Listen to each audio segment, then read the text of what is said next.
Olá, bom dia a todos. Meu nome é Aline e hoje eu vou apresentar para vocês duas técnicas clássicas de biologia molecular, Southern e Northern blot. São técnicas pouco utilizadas nos dias de hoje, mas foram muito importantes, principalmente na área de câncer. No cronograma do curso, estas técnicas estão na parte da caracterização molecular. O Southern blot é uma técnica utilizada para detectar fragmentos de DNA e o Northern blot é uma técnica que é utilizada para detectar moléculas de RNA. O Southern blot foi desenvolvido em 1975 por um professor de bioquímica na Universidade de Oxford. O nome desse professor é Edwin Southern. Dá para perceber que a técnica foi batizada com o sobrenome desse professor. E as técnicas que vieram posteriormente, elas foram batizadas de Northern e Western justamente para ser uma homenagem, uma brincadeira com o professor Southern. E o Southern blot ele é baseado na capacidade da fita de DNA de se ligar a uma fita com uma sequência complementar, ou seja, é baseado na complementaridade das bases do DNA. E como eu disse antes, é uma técnica que permite a detecção de fragmentos de DNA. É uma técnica relativamente simples, mais trabalhosa, que tem várias etapas. Eu simplifiquei essas etapas aqui nesse fluxograma e vou mostrar passo a passo. Então, a primeira etapa é a extração do DNA da amostra, né, da cultura de célula, do tecido. Então, faz a extração do DNA e, em seguida, faz a digestão desse DNA. E essa digestão, a fragmentação do DNA, é feita com enzimas de restrição. E lembrando que enzima de restrição, elas são endonucleases que catalisam a clivagem de ligações fosfodiésteres da dupla fita de DNA. Então, após essa fragmentação do DNA, vem a separação desses fragmentos. E essa separação é feita por eletroforese em gel de agarose. Só que o gel de agarose, ele não é... Ele é frágil para as etapas seguintes. Então, esses fragmentos eles são transferidos do gel de agarose para uma membrana de nitrocelulose. Então, depois dessa transferência, a membrana então segue a etapa seguinte, que é a incubação dos fragmentos de DNA que agora estão na membrana de nitrocelulose com uma sonda radioativa. E o que é essa sonda radioativa? Né? A sonda radioativa é uma fita simples de DNA marcada com isótopo radioativo. E essa fita simples de DNA ela tem a sequência complementar à do DNA que você quer detectar na sua amostra. Então, após essa marcação, faz então a finalização da técnica com a autorradiografia e a análise do resultado. Para demonstrar aqui, ficar mais visual a técnica, né? Então tem essa figura aqui para ilustrar. Aqui não está, né? Mas obviamente teve a extração do DNA e a fragmentação. E aí os fragmentos de DNA eles são separados por eletroforese no gel de agarose. E após a eletroforese, antes de ir para o passo da transferência, tem um passo que não está aqui, que é a desnaturação do DNA. Lembrando que o DNA que está aqui nesse gel ele é dupla fita, né? E para poder fazer a marcação depois, precisa estar em fita simples. Então, essa desnaturação é feita com ácido e depois faz a neutralização desse ácido antes de ir para a parte da transferência. A transferência clássica, né, que é o que está aqui, é feita por capilaridade. É relativamente simples, né? Faz então o quê? Um sanduíche entre uma esponja embebida numa solução salina, né? Um tampão. Aí em cima dessa esponja vai o gel de agarose, que tem os fragmentos, a membrana de nitrocelulose e aqui em cima de tudo, papel de filtro. Muitos papéis de filtro. E em cima desse papel de filtro, desse bolo de papel de filtro, vai um peso, né? E aí esse peso faz com que? Faz com que o papel de filtro absorva a solução salina. E conforme a solução salina vai saindo aqui da esponja e passando pelo gel de agarose e pela membrana, vai levando o DNA vai sendo levado por capilaridade.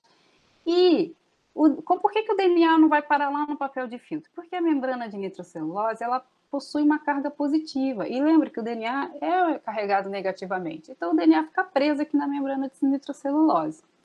Após a transferência, a membrana está pronta para fazer a marcação. Aí, antes da marcação, tem um passo de bloquear, né? Porque você não quer uma ligação inespecífica, né? Você não quer marcar sequência de DNA que não é do seu interesse. Então, esse bloqueio é feito com um DNA heterólogo. Normalmente usa DNA de esperma de salmão.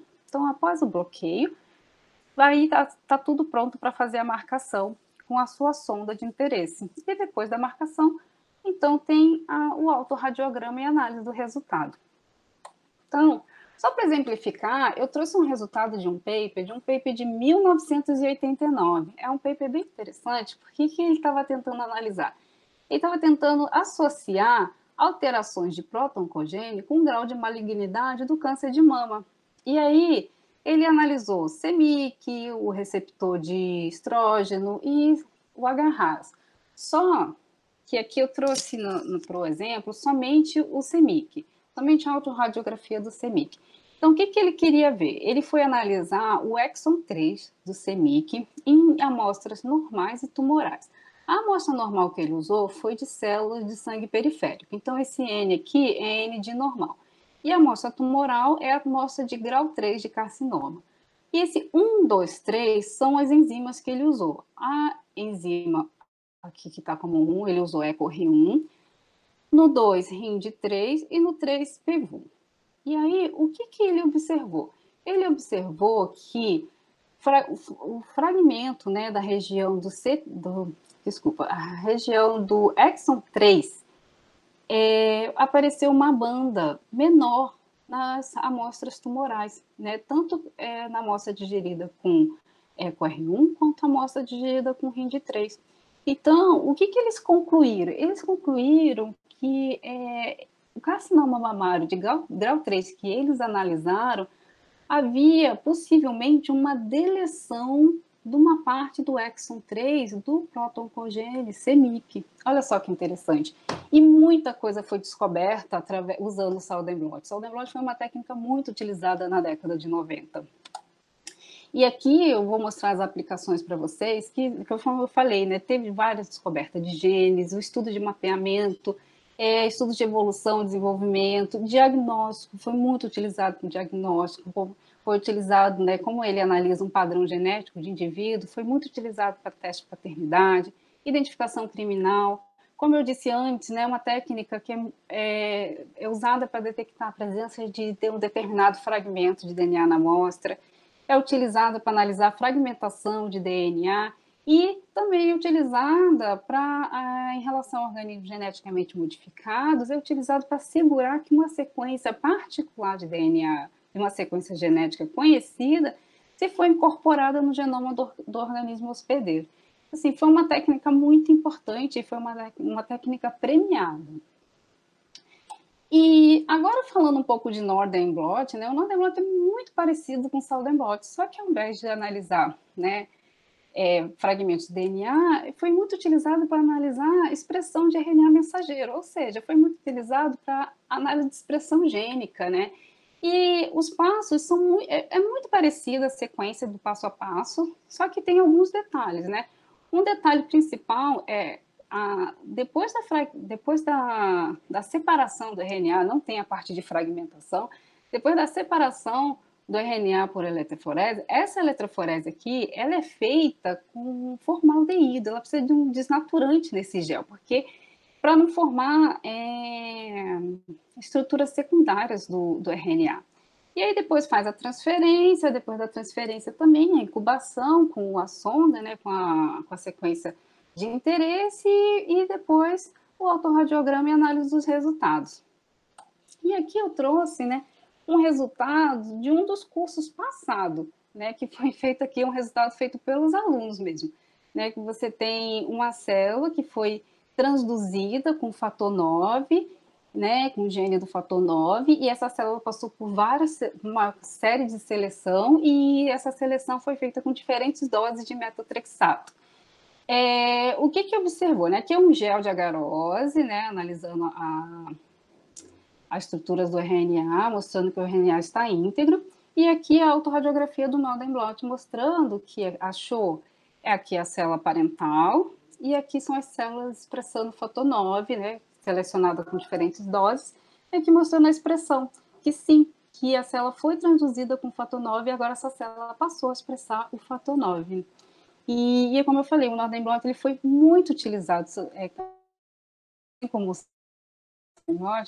né, na década né, de 90 com análise de expressão gênica. E tem, né, essas duas técnicas, apesar de não serem muito utilizadas hoje, né, elas foram importantes em diversas áreas e também muito importantes para o desenvolvimento de novas técnicas, que são as técnicas que vocês usam hoje em dia. E eu queria agradecer muito, né, a doutora Ana Cláudia, a professora May, por ter me convidado mais uma vez para participar desse curso. É sempre muito importante para a gente estar aqui, né, presente nessa época. E também agradecer toda na Universidade de São Paulo e todas as agências de fomento. Muito obrigada.